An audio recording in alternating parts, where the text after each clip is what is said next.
Hello friends, welcome to 1529 West Avenue.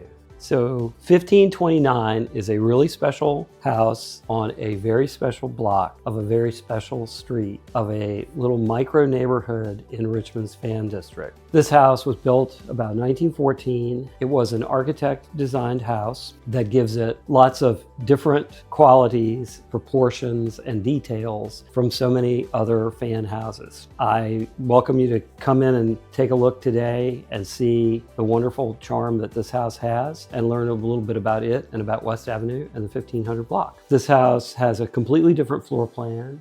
You enter into a wide room with this beautiful staircase that's actually got angles to it. It comes down and into the space, whereas most fan houses have a straight shot from the first floor to the second floor. And it also doesn't have the hallway that most fan houses have. So you come in and you have this nice wide room that overlooks the street, and you have a fireplace, but you get different size rooms. It does spill back into what was originally planned to be a formal dining room, which is used by the current homeowner as a family living area. Spill out onto the terrace from there. It is like 12 degrees outside, so we're not gonna go out there. You've got the kitchen over here on the side that was renovated a little while back, and it encompassed a small study that they turned into living space.